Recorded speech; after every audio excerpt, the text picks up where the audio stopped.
Tunghayan din natin ang free optical services na handog ng PAO at Executive Optical sa ating Women PDL sa CIW sa Mandaluyong Ayon City. sa Department of Health o DOH, tinatayang isa sa bawat 50 Pilipino ang may problema sa paningin.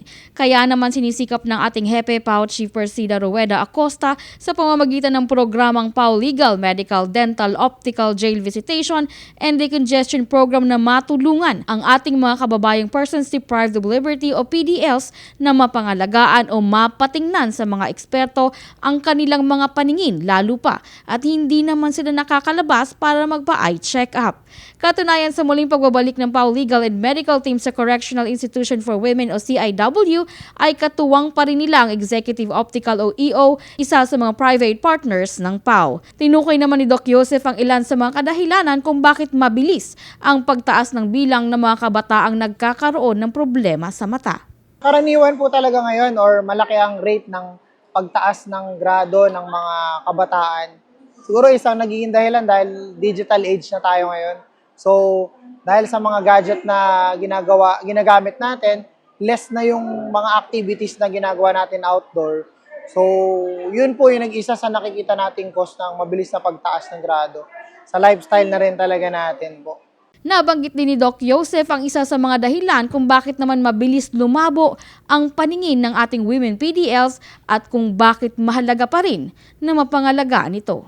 Isang dahilan din po na sila ay stress, hindi sila makalabas o makakilos ng mabuti, lagi lang sila minsan nasa loob. So yun po ang kadalasan na nagiging dahilan din ng kanilang pagtaas ng grado ng mata nila. Hanggat maaari, kahit sila ay nandito sa loob at limitado yung mga access or yung resources nila, kinakailangan pa rin po ingatan ng kanilang mga mata.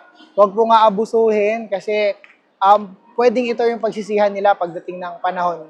Sinusubukan ng PAO katuwang ng EO na maagapan ang paglala ng suliranin sa paningin ng ating PDLs sa pamamagitan ng free optical services upang sa dako pa roon ay mas maging malinaw ang kanilang pananaw sa isang magandang bukas na nag-aantay sa kanila sa labas ng piitan.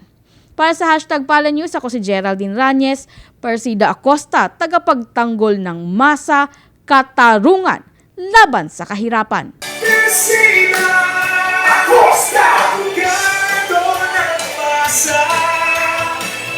Persida Acosta, lingkod ng bayan. Persida may takot sa Diyos, nagmamalasakit sa kapwa. Persida Acosta.